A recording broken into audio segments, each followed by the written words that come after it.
2020년 새해를 맞는 우리 온 교우들 외에 주님의 큰 은총이 내리셔서 금년도 모든 일 가운데 형통함이 충만하게 임하기를 간절히 기도를 드립니다. 오늘 읽은 본문 17절 말씀을 다시 한번 보겠습니다. 그런즉 누구든지 그리스도 안에 있으면 새로운 피조물이라 이전 것은 지나갔으니 보라 새 것이 되었도다. 이렇게 말씀하고 있습니다. 우리가 인생을 살아가다 보면 수많은 변화들을 경험하게 됩니다. 자녀들이 성장하게 되면 부부만 남아서 텅 빈 보금자리를 지키게 됩니다. 또 몇 년 전만 해도 제 머리에 검은 머리카락이 가득 있었는데 이제 점점 이마가 넓어지고 있습니다. 흰 머리카락이 올라올 때마다 뽑았었는데 이제는 뽑기를 중단했습니다. 그것을 다 뽑았다가는 정말로 민둥상처럼 대머리가 될 수 있기 때문이죠. 시간이 주는 변화들입니다. 질병도 사람을 변화시킵니다. 내가 알고 있는 어떤 집사님이 암에 걸리셨는데 얼마 전에 알고 보니 몸이 쇠약해져서 거의 알아볼 수 없을 정도였습니다. 환경도 우리를 변화시킵니다. 우리 두 딸이 중학교 다닐 때에 여름방학을 맞이해서 전라남도 광주, 우리 누님 댁의 광주인데 그리 3개월 동안 보냈습니다. 2달쯤 지나고 난 다음에 전화를 했는데 전라도 사투리를 벌써 쓰는 거예요. 저도 흉내낼 수 없는 전라도 사투리였습니다.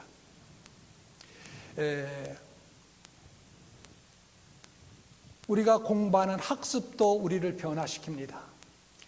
그릇된 유형의 학습, 좋은 학습도 있지만 잘못된 학습도 있죠. 제가 고등학교 다닐 때 교회에 신앙심이 꽤 좋았던 제 친구인 학생들이 있었습니다. 고등학교를 졸업하게 되자 신학을 공부하겠다고 해서 가장 자유주의 신학이 판치는 서울의 그 모 신학교로 진학을 했습니다. 두 신학생 중에 한 학생은 공부는 안 하고 반정부 데모 활동을 하다가 결국 제적되고 말았습니다. 또 한 학생은 성경의 권위를 무시하다가 알 수 없는 중병에 걸려서 신학교 3학년 때에 결국 죽고 말았습니다. 그러나 세상에는 거듭나는 사람에게 그리스도께서 일으키시는 변화와 비교할 만한 변화가 없습니다. 어떤 사람이 어느 날 아침 거실 창문으로 밖을 내다보고 있었습니다. 전날 밤 그는 부흥회에 참석해서 주님을 마음속에 영접하고 그리고 회심하였습니다. 그는 이렇게 말했습니다. 오늘 아침에는 꽃도 더 아름답고 잔디도 더 푸르고 온 세상이 이전보다 더 사랑스러워 보이는구나. 자연계에서는 아무 일도 일어나지 않았습니다. 그의 마음속에 변화가 일어났기 때문에 모든 것이 새롭게 보였고 그리고 모든 것이 아름답게 보였던 것입니다. 가정생활과 직장생활에서 오는 변화도 있고 사회생활과 그리고 사생활에서 오는 변화도 있습니다. 우리의 생각과 말, 사랑과 생활, 주는 것과 섬기는 것, 정신과 운명에서 오는 그런 변화도 있습니다. 그러나 반복해서 말하지만 인간에게 올 수 있는 가장 큰 변화는 바로 우리 주 예수 그리스도를 만났을 때 오는 변화입니다. 우리 주 예수 그리스도를 만나 그분께 순복했을 때 오는 변화는 세상의 어떤 변화와도 비교할 수 없는 가장 큰 변화입니다. 그런즉 누구든지 그리스도 안에 있으면 새로운 피조물이라 이전 것은 지나갔으니 보라 새 것이 되었도다 라고 주께서 사도 바울을 통하여 우리에게 말씀합니다. 그런 변화를 직접 경험한 몇 명을 몇 명만 성경에서 찾아보고자 합니다. 시몬 베드로를 우리가 생각해 볼 수 있습니다. 시몬 베드로, 그는 거친 어부였고 무식하고 보통의 평범한 사람이었습니다. 어느 날 그의 동생 안드레가 그에게 찾아와서 이야기했습니다. 난 메시아를 만났어. 정말 놀라운 분이야. 와서 한번 만나봐. 시몬은 즉시 뜨거운 관심을 갖고 안드레를 뒤따라 달려갔습니다. 우리는 안드레가 베드로를 예수님께 데려갔다라는 말씀을 성경에서 보게 됩니다. 안드레는 대단한 사람은 아니었으나 시몬을 위해서 사람이 남에게 할 수 있는 최고의 일을 하였습니다. 그는 베드로를 구주에게 인도한 것입니다. 그는 자기가 하는 일이 큰 일이 될 것이다라는 것을 충분히 이해하지 못했습니다. 시몬은 예수님을 따르는 가장 훌륭한 사람 중 하나인 사도 중에 대사도가 되었습니다.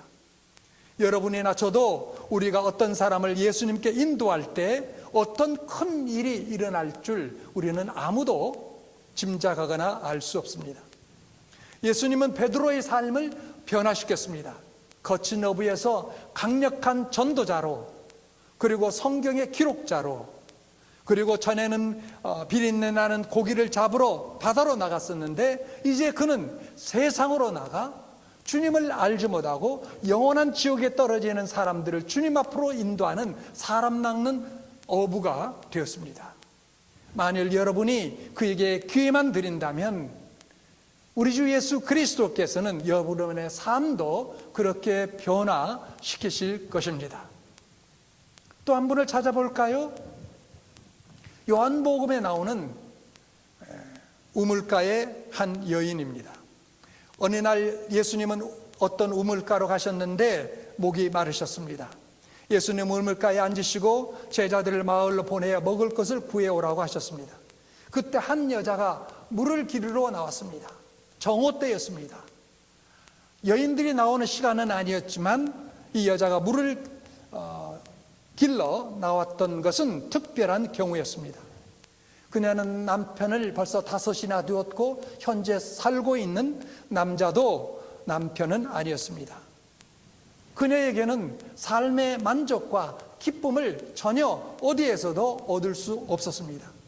예수님이 그녀에게 따뜻한 말씀을 하시자 곧 그녀는 자기의 죄를 인정하고 오실 메시아에 대한 그녀의 소망을 표명했습니다. 결국 예수님과의 1시간 정도의 대화 끝에 그는 예수님을 바로 알고 예수님을 마음속에 모셔드렸습니다.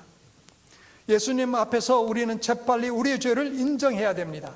눈같이 힘든 그분 앞에서 우리가 죄 많은 사람임을 느끼게 되기 때문입니다.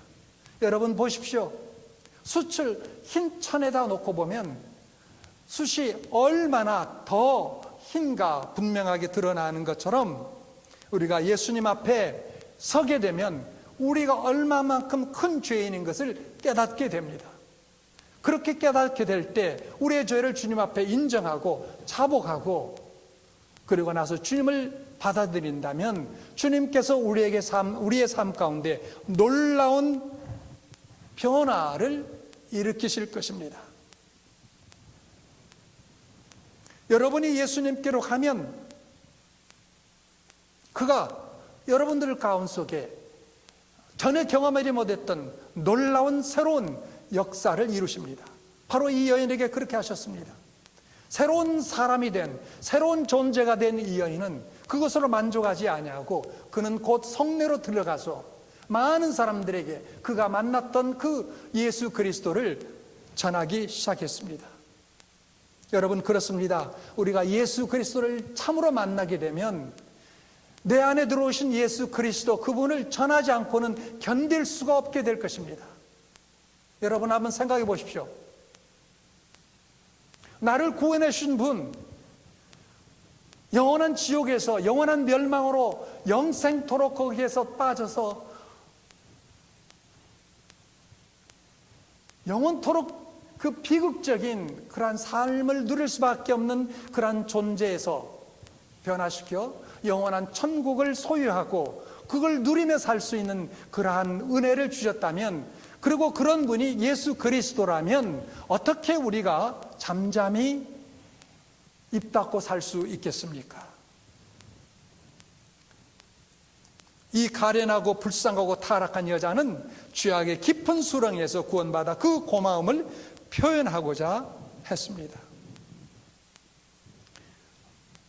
새로운 피조물이 된 것입니다.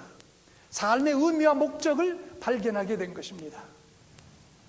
그리고 왜 어떻게 살아야 하는지를 알게 된 것입니다.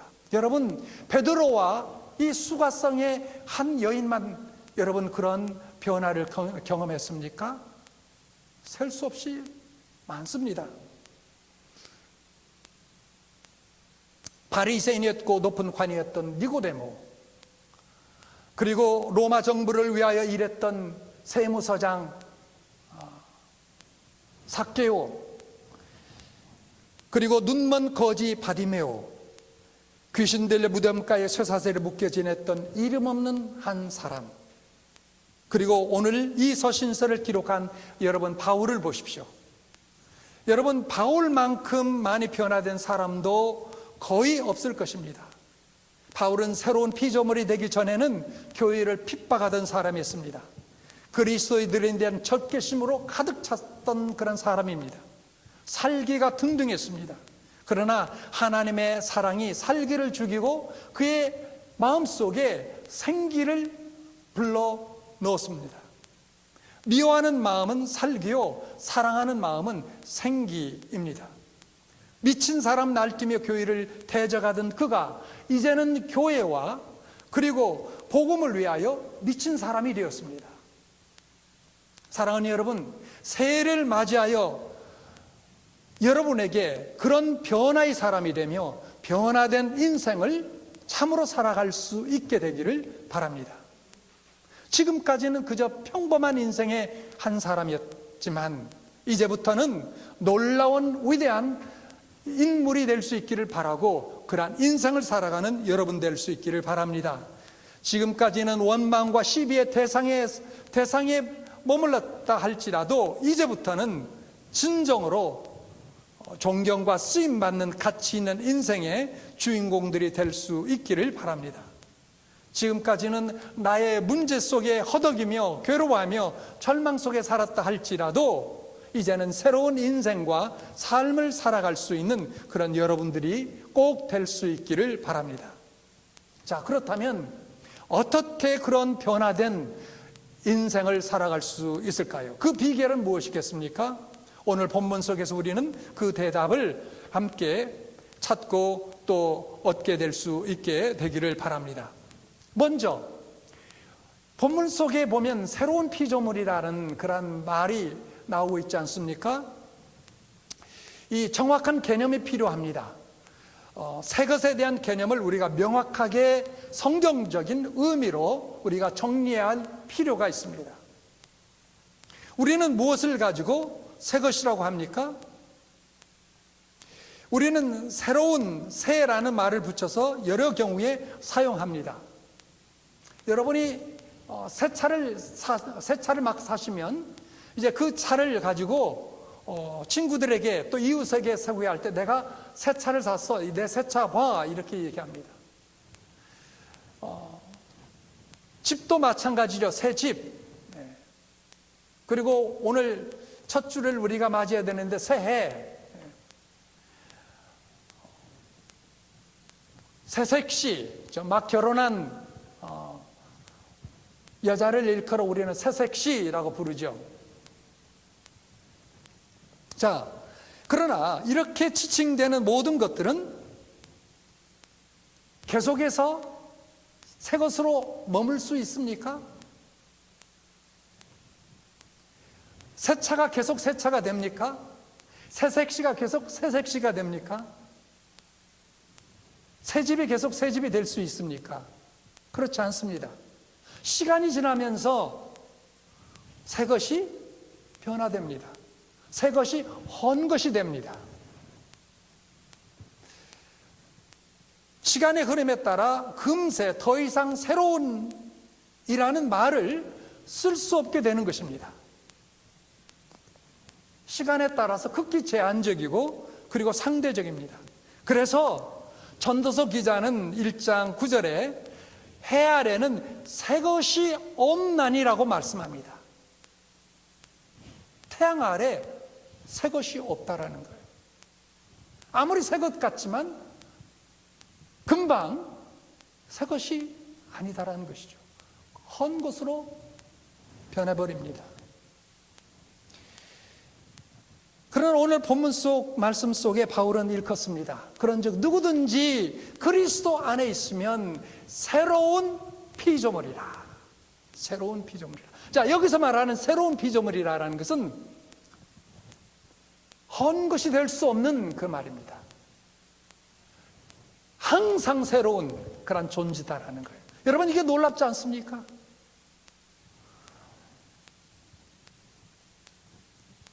제가 예화를 들기 위해서 여기에 고구마를 갖고 고구마 하나만 갖고 두 개씩이나 갖고 갔는데 고구마가 있습니다. 그리고 제가 또 시계를 갖고 올라왔는데 시계는 깜빡이고 못 갖고 왔는데 대신 제가 이걸 가지고 설명하겠습니다. 여기 지금 제 스마트폰이죠. 시계 보이죠?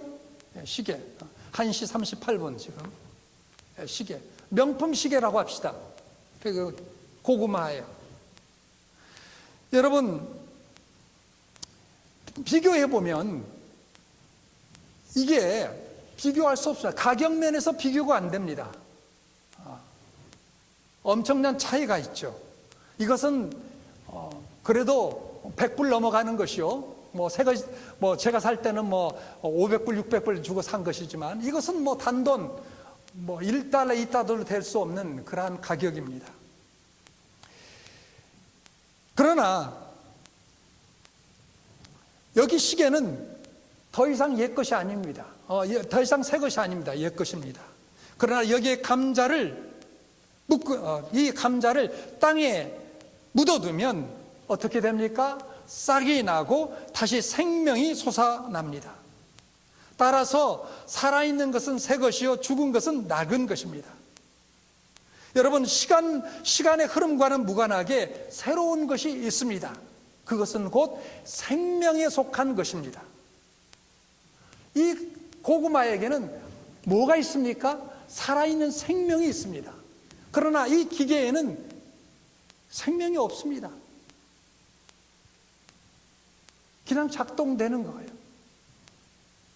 이것을 묻어두면 여기서 새로운 생명이 일어나고 또 그것이 풍성하게 자라고 열매를 맺게 되는 것입니다.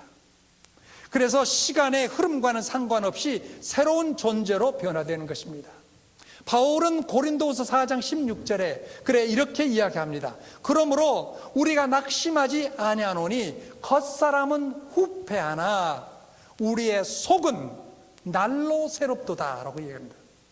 여러분 그렇지 않습니까? 우리가 세월이 지납니다. 작년과 금년 이렇게 시간이 흐릅니다. 작년과 비교할 수 없이 우리의 겉사람은 늘 변합니다. 에너지도 작년과 같지 못하고요. 겉모습도 작년과 다릅니다. 그러나 예수 그리스도를 믿는 사람 속에는 새로운 생명이 있어서 그 생명이 날로 자란다라는 것이죠. 그래서 여기에 그렇게 이야기하는 것입니다. 겉사람은 후패하나 우리의 속은 날로 새롭도다.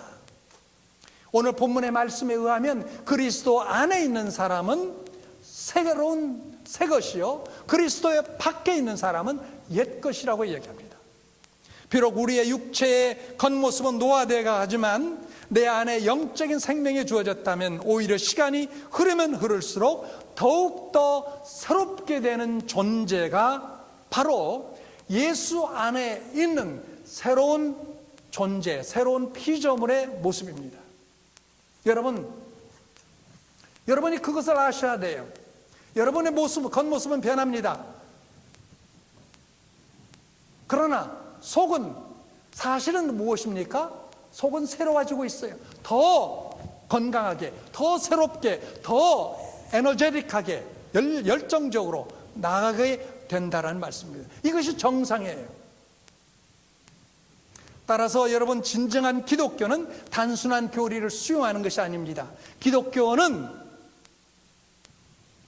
단순한 머리로 어떤 교리를 이해하고 받아들이는 것이 아니라 기독교는 거듭나며 새 생명을 얻어 새로운 존재가 되는 것입니다.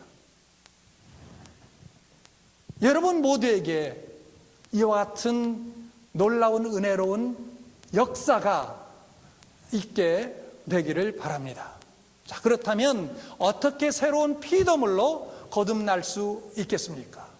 오늘 본문에서 바울은 두 가지를 제시합니다. 첫째, 하나는 영적인 새로운 인식입니다. 그 영적인 새로운 인식은 바로 예수 그리스도에 관한 인식입니다. 오늘 15절 말씀을 보십시오. 바울은 일컬어 그러므로 우리가 이제부터는 아무 사람도 육체대로 알지 않노라. 비록 우리가 그리스도도 육체대로 알았으나 이제부터는 이같이 알지 않노라 라고 말씀합니다.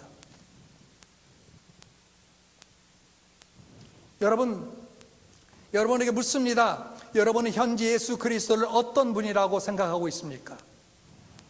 만약에 여러분의 이웃의 어떤 분이 찾아와서 여러분의 직장 동료가, 여러분의 친구가 여러분에게 다가와서 당신 교회에 나가고 있다면서요, 예수라는 분이 도대체 어떤 분입니까? 라고 질문을 한다면 여러분의 입에서 어떤 답이 나올 것 같습니까? 오늘날 많은 사람들이 예수 그리스도를 일컬어 4대 성인 중에 한 분이요 라고 생각합니다. 그리고 혹은 기독교의 창시자요 라고 이야기합니다.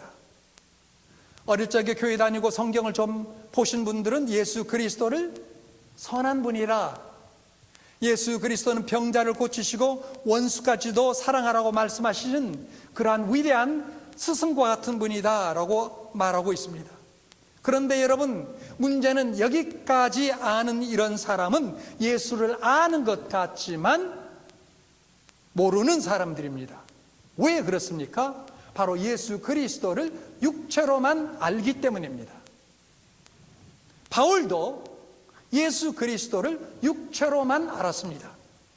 그러다 보니 그는 예수 그리스도를 이단자요 그리고 미혹자로 알았습니다. 그런 바울이 다메섹 도상에서 부활하신 주님을 만난 후에 그의 생각과 마음이 통째로 온전히 변화되는 경험을 갖게 되었습니다. 그리고 새로운 피조물이 되었습니다. 사도행전 9장 3절에서 5절 사이 이렇게 이야기합니다. 바울이 행하여 다메섹에 가까이 가더니 호련히 하늘로서 빛이 저를 둘러 비추는지라 땅에 엎드러져 들음에 소리 있어 가라사대 사울아 사울아 내가 어찌하여 나를 핍박하느냐 하시거늘 대답하되 주여 누시오니까 가라사대 나는 내가 핍박하는 예수라 라고 말씀합니다. 바울은 이 사건을 통해서 예수 그리스도에 대한 인식의 변화를 경험하게 됩니다. 그는 더 이상 예수 그리스도를 유대교의 이단자요 그리고 미혹자로 알지 않고 그는 진정 하나님의 아들이요 메시아요 구주요 구세주요 진리와 생명과 길이 되심을 그는 진정 깨닫게 됐습니다. 여러분, 오늘날 왜 사람들이 예수를 믿지 않습니까? 왜 예수를 싫어할 뿐만 아니라 믿는 사람들을 죽이려고 그렇게 애를 씁니까? 예수 그리스도를 육체로만 알기 때문입니다. 사랑하는 여러분, 여기에 계신 분 가운데 한 분도 예수 그리스도를 육체로만 아는 그런 비극적인 인생으로 끝나지 않게 되기를 간절히 바랍니다. 그렇게 살아왔다면 2020년 첫 주를 맞이한 오늘 이 시간부터 예수 그리스도를 바로 진정으로 알고 마음속에 모시고 사는 여러분 될 수 있기를 바랍니다. 예수 그리스도를 하나님의 아들이요, 나의 구세주요, 구주요, 내 인생의 주님이요, 왕으로 여기고 받들고 섬기며 살아가는 여러분 될 수 있기를 바랍니다. 자, 그러면 어떻게 새로운 피조물로 거듭날 수 있겠습니까? 두 번째, 오늘 본문을 통해서 우리에게 이야기합니다. 이게 중요합니다. 여러분, 인식에 변화가 있어도, 인식에 머릿속에 변화가 있어도 그 다음에 주어지는 말씀이 없다면 여러분, 진정한 변화는 일어나지 않습니다. 두 번째, 오늘 본문 속에서 주시는 교훈이 있습니다. 그것은 바로 뭐냐면 그리스도와의 연합입니다. 그리스도와의 연합입니다. 이 연합이 있을 때 우리는 진정 새로운 존재가 됩니다. 고린도서 5장 17절 말씀에 이렇게 얘기합니다. 그런즉 누구든지 그렇죠? 예우 없이, 그 말이죠, 어떤 사람이든지 과거를 불문에 붙이고 지혜와를 막론하고 빈부를 막론하고 남녀를 막론하고 누구든지 그리스도 안에 있으면 새로운 피조물이라 하라고요. 그리스도 안에 있으면. 여러분, 여기서 그리스도 안에라는 말, 우리가 성경을 읽다 보면 계속 만나게 되는 이 어구 가운데 하나죠. 신약 성경에만 무려 140번이나 언급된 굉장히 중요한 표현입니다. 그리스도 안에 있다라는 말은 바로 연합을 의미합니다. 신비한 연합입니다. 우리의 머리로는 이해할 수 없는 연합입니다. 여러분, 그렇기 때문에 이해할 수 없는 것, 이해하려고 그렇게 애쓰지 마세요. 그냥 믿으세요. 예를 들어서 이 감자를 먹으면 어떻게 됩니까? 여러분, 결국 우리의 몸에 피와 살이 되잖아요. 이걸 어떻게 다 설명해요? 그렇죠? 설명해줘도 이해를 못해요. 다 이해 못합니다. 그런 거예요. 예수 안에 있으면 그리스도와 연합되는 거예요. 신비한 연합입니다. 그래서 요한복음 15장 5절에 주께서 또한 이렇게 말씀하셨습니다. 연합에 관한 또 새로운 측면의 말씀이죠. 나는 포도나무요, 너희는 가지니 저가 내 안에 내가 저 안에 있으면, 여기도 안에라는 말이 나오죠. 나는 포도나무요, 너희는 가지니 저가 내 안에 내가 저 안에 있으면 이 사람은 과실을 많이 맺나니 나를 떠나서는 너희가 아무것도 할 수 없음이니라. 내가 예수 안에 있으면, 그리고 그분이 내 안에 있으면 어떻게 된다고요? 생명이 있어서 열매를 맺는다라는 거예요. 열매를 맺는다라는 거예요. 참다운 삶을, 진정한 삶을 살아간다라는 말씀이죠. 자, 그렇다면 구체적으로 한번 생각해 봅시다. 그리스도 안에 어떻게 있을 수가 있습니까? 무엇을 의미합니까? 그것은 곧 믿음입니다. 그리스도와 연합은 믿음입니다. 또한 믿음은 다른 말로 표현하면 모셔드리는 것입니다. 영접입니다. 예수 믿는 것은 무엇인가? 많은 사람들이 너무나 쉽기 때문에 어렵게 생각합니다. 요한복음 1장 12절 말씀에 영접하는 자 곧 그 이름을 믿는 자들에게는 하나님의 자녀가 되는 권세를 주셨으니 말씀합니다. 그리고 로마서 10장 9절 10절의 말씀에 내가 만일 내 입으로 예수를 주로 시인하며 또 하나님께서 그를 죽은 자 가운데서 살리신 것을 내 마음에 믿으면 구원을 얻으리니 사람이 마음으로 믿어 의에 이르고 입으로 시인하여 구원에 이르느니라 라고 말씀합니다. 여기에 다 여러분 답이 있지 않습니까? 어떻게 예수 안에 우리가 거할 수 있습니까? 어떻게 예수 그리스도를 모셔드립니까? 바로 주님을 내 마음의 문을 활짝 열고 그분을 모셔드리는 것. 그리스도를 주요, 그리고 나를 위하여 십자가에 죽으신 그분으로, 그리고 하나님께서 그를 살리신 분으로 인정하고 내 마음의 문을 열고 그분을 받아들일 때에 우리는 주님 안에 거하는 것이요, 주님이 우리 안에 또한 거하는 것이 되는 것이요, 그리고 다른 말로 하면 그게 바로 주님과의 연합이다라는 것입니다. 그렇게 될 때에 바로 포도나무 가지가 포도나무에 연결되는 것처럼, 그리고 연결돼서 포도나무를 통해서 모든 수액이 전달되어 풍성한 과일을 맺는 것처럼 우리 인생 또한 그렇게 되게 된다라는 말씀입니다. 사랑하는 여러분, 내가 여기 살아있다고 해서 진정 살아있는 것이 아닙니다. 내가 여기 심장이 뛰고 호흡이 있다고 해서 생명이 있는 것이 아닙니다. 영적인 생명이 있어야 진짜 생명이 있는 것입니다. 영적인 생명이 있어야 진정한 생명이며 그런 삶이며 그리고 바로 주님께서 우리에게 함께 하시는 복 내려주시는 인생이 되는 것입니다. 여러분의 육체의 생명은 육신의 부모로부터 왔습니다.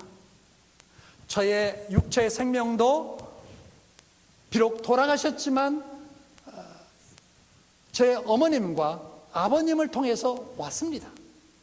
그러나 영적인 생명은 육신의 부모로부터 오는 것이 아니라 영적인 아버지 되시는 하나님으로부터 오게 되는 것입니다. 그 생명은 그리스도 안에 있습니다. 그 생명이 그리스도 안에 있는데 그 예수 그리스도를 우리가 받아들인다면, 진정 받아들인다면 생명 또한, 영적인 생명 또한 얻게 되는 것입니다. 그래서 요한일서 5장 11절에 말씀합니다. 또 증거는 이것이니 하나님이 우리에게 영생을 주신 것과, 누가 우리에게 영생 주셨어요? 하나님이 우리에게 영생 주신 것과 이 생명이 그의 아들 안에 있는 그것이니라. 그 아들을 모신 자에게는 생명이 있고 그 아들을 모시지 않는 자에게는 생명이 없느니라 라고 분명하게 말씀하고 있습니다. 여러분과 저의 과거가 어떠하든지 현재의 모습이 어떠하든지 예수 그리스도를 받아들이기만 하면 새로운 피조물이 된다고 선언합니다. 새해에는 새로운 생명을 얻어 새로운 인생을 사시는 여러분 모두가 될 수 있기를 바랍니다. 새로운 축복을 받을 수 있게 되기를 바랍니다. 새롭게 변화되는 그런 삶을 살아갈 수 있게 되기를 바랍니다. 겉모습만 변하는 것이 아니라 존재로부터, 내적 존재로부터 변화되는 변화를 통해 행복한 삶을 영원토록 사시게 되는 여러분 모두가 될 수 있기를 주님의 이름으로 축원드립니다.